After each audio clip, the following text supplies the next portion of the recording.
Bienvenidos amigos, bienvenidos. Lo que vamos a ver hoy aquí en este canal y lo que van a escuchar aquellos que no tengan acceso a mirarlo, por eso ya les digo que lo hago de una forma en que el que esté mirando pueda entender, pero el que esté escuchando también. Lo que vamos a compartir hoy aquí es un segmento de un video que fue publicado en el canal de Alejandro Marcano, periodista venezolano radicado aquí en Miami, y que todas las noches, a las 9 de la noche, abre espacio para tratar temas relacionados con su país, con su historia, con su memoria y con lo que se vive hoy por hoy. Yo quiero compartirles a ustedes este segmento, pero invitarlos a que escuchen el video completo. Solo que en este caso voy a compartirle este segmento, puesto que en una etapa de mi vida en que yo trabajaba en una emisora de radio aquí en los Estados Unidos, Martín Noticias, lo he dicho en otras ocasiones, estuve muy al tanto y por razones de trabajo también me tocó cubrir algunos informes con el tema de Venezuela y todo lo que estuvo aparejado con aquel incidente en el que, pues Leopoldo López saltó al mundo digital y al mundo físico y a la atención total por, todas sus propuestas en el plano de la política. Y bueno, junto con Leopoldo López estuvo la figura de su esposa, Lilian Tintori, también María Corina Machado y otros emergentes en el sentido de la palestra pública, pero ya ellos venían desde hacía un tiempo en el mundo de la política. Y culminó con una entrega, entre comillas, que hizo Leopoldo López en un lugar público y bueno, todo un espectáculo y lógicamente todas las emisoras, todos los periodistas, todos los enfocados en el tema de la noticia con la atención en Venezuela, pues cubrieron lo que en ese momento fue una noticia y después se le dio seguimiento a todo el tema de la transportación de este señor hasta Ramo Verde y la historia del tiempo que estuvo preso allí hasta que, bueno, finalmente le dieron casa por cárcel, estuvo en su casa allí en Venezuela bajo toda una serie de vigilancia y demás y finalmente, se supo de su salida hacia España. Pero como ustedes saben que todas estas cosas en un momento te las presentan de una forma, pero luego, cuando pasa el tiempo, entonces aparecen datos reveladores de situaciones que se dieron en ese periodo.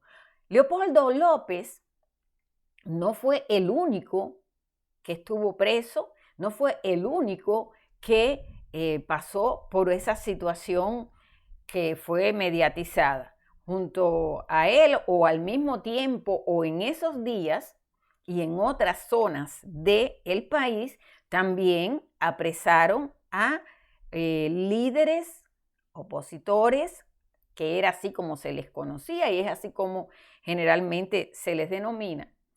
Y un grupo de menos de 50 de estos que acabo de describir fueron a esa prisión conocida como Ramo Verde, donde también estuvo Leopoldo López. Yo quiero compartirles hoy a ustedes el testimonio de Luis Lugo, actualmente en libertad, que estuvo en ese tiempo en que tuvieron a Leopoldo López allí y en que la esposa andaba por distintas partes del mundo donde le dieran espacio, que fue en bastantes lugares, denunciando, lo que ella consideró tortura, secuestro, maltrato, limitaciones a su esposo. Algo que después resultó sumamente notorio y asombroso para los que creían de verdad todo aquello, puesto que al final se hablaba de tortura, se hablaba de limitaciones de derechos. Sin embargo, ella, la esposa, pudo entrar a la cárcel, tener con él visitas íntimas. Al final de todo, bueno, pues la mujer sale embarazada y cuando se sacan las cuentas, uno decía, pero si en ese tiempo ella andaba diciendo en todas partes que lo tenían secuestrado, que no se lo permitían ver. Bueno, al final se ha ido desvelando una serie de datos en los que muchos de los periodistas que por aquellos tiempos cubrimos aquella información, entre ellos Alejandro Marcano, nos hemos dado cuenta de cómo nos engañaron. Y también nos hemos dado cuenta de cómo se tejieron historias que al final, bueno, pues terminaron siendo totalmente diferente a lo que se creía en el mundo del periodismo. Estamos en unos tiempos horribles porque aquí ya uno no sabe dónde está la verdad y a veces es difícil comentar, a veces es difícil tener un punto de vista. Por eso a mí me resultó muy interesante el testimonio de Luis Lugo, porque yo después que pasó todo eso y que un grupo de jóvenes que estaban protestando frente a la sede de la ONU en Caracas y que pusieron allí casas de campaña y que estaban allí guareciéndose para mantener una protesta directa, todo eso fue desmantelado por las fuerzas represivas del régimen de Maduro. Y todos ellos, la inmensa mayoría, fueron llevados hacia prisiones. Por eso es que yo empecé con esta imagen del SEBIN y con esta imagen que ustedes están viendo y que es un lugar que, bueno, pues se hizo, al principio se hizo, dicen que con otro objetivo, pero el final es que es un centro de torturas, es un centro de horror. Y algunos de ellos estuvieron ahí. Algunos todavía están presos, otros murieron, quedaron, no están en este plano, y otros, muy pocos, les dieron la salida y finalmente pasaron al anonimato, a la clandestinidad, y yo sé que muchos de ellos ya no están en Venezuela. Con uno de esos jóvenes que estuvo allí, que después estuvo preso y que pudo salir, yo hablé mucho, mucho. No voy a decir su nombre, ya él no está en Venezuela y él se fue a otro país. En definitiva, él me hablaba de las torturas, él me decía que había escuchado que entre los torturadores hablaban con un acento que a él no jamás los identificaba como venezolanos, lo que indicaba que podían ser el acento de cubanos, tal vez de otras partes, porque hablaban español, pero el acento no era venezolano. Pero hoy no vamos a hablar de esos testimonios que él me dio, de todo lo que él me contó, de todo lo que yo interactué con él y conversamos, porque aquí hoy uno de los jóvenes venezolanos que estuvo ahí, en esos centros y en esos antros de terror, es quien cuenta un pedazo de lo que él vivió. Yo les aconsejo que vean el video completo, yo solamente cogí 11 minutos para respetar, bueno, que la publicación completa tiene muchos datos, muchos elementos y que pueden irla a ver allí. Comencemos entonces, o pasemos entonces a escuchar aquí este segmento que preparé para ustedes. Si lo quieren ver en el lugar original, vayan donde dice Alejandro Marcano, de líder a delirante, y ahí lo van a escuchar completo.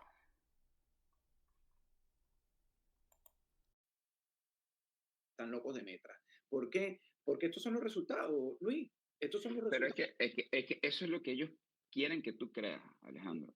Mira, Sí, yo creo que el peor error que ha tenido el venezolano ha sido subestimar a Nicolás Maduro. Yo recuerdo muy claramente cuando, no, que este es un burro, que este es bruto, este tipo habla con un pajarito y esto y lo otro, y por el lado o por detrás, mira, nos estaban era metiendo todo. O sea, de verdad que nosotros como ciudadanía, nosotros no vemos la maldad de la cual esta gente de manera maquiavélica, pues se prepara y prepara, mejor dicho, todos los escenarios para que nosotros pensemos cosas que a la larga no son. Y eso es lo que estos políticos quieren, bueno, que piensen, no, pero es que esta gente está disociada, esta gente realmente no comulga con la ciudadanía y en eso sí podemos estar de acuerdo, pero de que estén disociadas la realidad no lo es.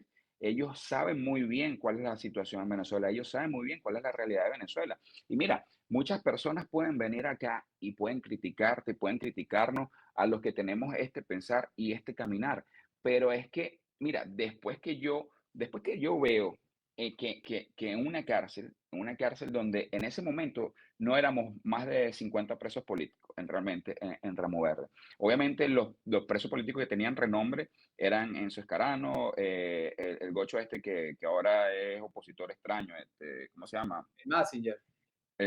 No, el gocho, el que era alcalde en San Cristóbal, creo, que estuvo en el SEBIN, estuvo en Ramo Verde, estuvo en el SEBIN, la esposa después fue alcaldesa. Bueno, él, Leopoldo. Entonces, cuando tú ves que el mismo Leopoldo nos comentaba, nosotros no teníamos mucha interacción porque era prohibido tener interacción o sea, entre presos políticos con Leopoldo. Leopoldo estaba en otra torre. Sin embargo, en las misas muchas veces pudimos compartir, bueno, muchas no, un par de veces pudimos compartir, y él nos decía, no, no, yo soy el último que va a salir de aquí, porque se mandalizaba, él quería hacer un Mandela. Pero entonces, al mes y medio, tú veías, y ojo, esto es algo que yo vi y donde me pare lo digo, o sea, eso lo vi con mis propios ojos, o sea, no fue que me lo contaron, yo observé la comitiva que iba con Jorge Rodríguez, Delcy Rodríguez y Zapatero a hablar con él, a negociar con él, o sea, fueron como 2 semanas, 2, 3 semanas. La tercera, cuarta semana, pues, y ojo, iban con sushi, iban con comida, o sea, iban a reunirse con un amigo. Y a la tercera, cuarta semana, veo una patrulla motorizada, una de escolta, con dos camionetas, una blanca, una negra, una Forerunner negra y una Explorer blanca. Y veo que Leopoldo lo bajan, se da un abrazo con Delcy, bueno, le da un beso a Delcy, le da un abrazo a Jorge y se monta de copiloto con Jorge Rodríguez, le da un abrazo a Boston Silva, que era el director, uno de los directores más sádicos, más bizarros que ha tenido Ramo Verde. Y yo digo, pero bueno, ¿y qué pasó aquí? Bueno, de ahí derivaron negociaciones, de ahí derivó que, pues bueno, muchas veces, no ahí en ese momento, pero varias de esas negociaciones fueron también para frenar el movimiento que había en la calle. O sea, muchas cosas, Alejandro, que tú dices, wow, ahí yo me di cuenta, de verdad esta gente nos ve la cara de posetas y realmente nosotros nos las tragamos, pues, nos las tragamos. Mira, muchos presos políticos fueron trasladados a otras cárceles, a cárceles no, ni siquiera de militares, cárceles comunes, al Fénix, lo que era Uribana, a lo que era eh, eh, Coye, la que está en San Juan, ahora se llama 24 de junio, 23 de junio, algo así, y antes esa era una de las cárceles más grandes, comunes que había en Venezuela. Ahí fueron a parar presos políticos por ayudar a Leopoldo López, por arriesgarse, porque bueno, en su momento creímos en Leopoldo López, pero cuando nosotros vemos toda esta cosa, ojo, hemos ido saliendo poco a poco de manera graneada los presos políticos y hemos tratado de hablar con la verdad, de decir la verdad Y delante de... tampoco muchos les creen, porque fíjate, voy a esa- aprovechar, es uno de los grandes temas, ¿no? Fíjate que tú estás describiendo y no es la primera vez, una vez lo hiciste aquí en mi espacio, creo que no Ujú. es, pero probablemente tenemos una nueva sintonía ahí en el chat, que los saludo a todos, no olviden de darle like al programa de verdad y compartirlo, porque esta conversación es interesante para entender el delirio de esta oposición o de lo que nosotros creemos que sí hay ingenuidad o al que lo crea o de verdad que había un plan o es Pero es emocional. que, mira, si existe un delirio, es un delirio por el dinero y un delirio por el poder. Ese es el único delirio que tiene la oposición venezolana. Y ojo, cuando hablo de poder, no de poder de mandar en Venezuela, sino de poder comunicacional, de poder, porque ellos se sienten muy grandes, porque son reconocidos por otros países. Y Porque el ego es una cosa elevadísima. la egolatría es increíble y eso ha sido también fundamental para que muchos movimientos y muchas acciones no se lleven a cabo. Claro, y es que además la egolatría es fundamental para ellos porque ellos siembran a futuro, como es que no hay diferencia con el comunismo. Ese capital, si lo mantienen, pues les sirve para mover masas en cualquier momento. Ahorita no es el momento, probablemente están trabajando para dentro de 10 años para ellos sustituir. Ellos no están trabajando para el año que viene y no están pensando tampoco en nosotros, en la necesidad del viejito, de la anciana, del niño desposeído, del estudiante, del que está fuera. A punto de ser deportado en cualquier país, en particular en Estados Unidos. Ahora fíjate, no quiero despegarme porque te iba a hacer al final un poquito de preguntas para recordarle a la gente quién es el capitán Luis Lugo Caldera, capiteniente, ¿no? Teniente. Teniente. Sí. Ya te estaba cambiando, ya te estaba ascendiendo así tipo a dedo. Ese año me tocaba ascender, yo ya me iba de baja, pero me tocaba ascender ese año. Y nada, y te ascendieron a la cárcel, una cárcel Sí. donde vistes esto que has descrito de Leopoldo López. Cuando tú cuentas lo de Leopoldo López, nadie te cree. Entonces, de nuevo, que Alejandro es un embustero, que no sé qué, o cualquier periodista que lo haga. Tú lo viviste. Vamos a hablar un poquito más de ello. Porque en esta semana también estaba hablando en un programa y recordaba el tema del embarazo de Lilian. Recuerdo los gritos desesperados, cuando ocurrían esos gritos de Leopoldo y la mamá afuera y Lilian, toda esa teatrela barata, balurda, absurda, que nos hicieron comer el cuento. ¿Cómo se vivía? Cuéntanos nuevamente desde adentro. No, bueno, mira, obviamente yo no puedo negar que quizás a Lilian la hayan requisado como requisaron a nuestras madres, a nuestras hermanas, a nuestras parejas en el momento de irnos a visitar, cosa que era denigrante, totalmente denigrante y es comprobable.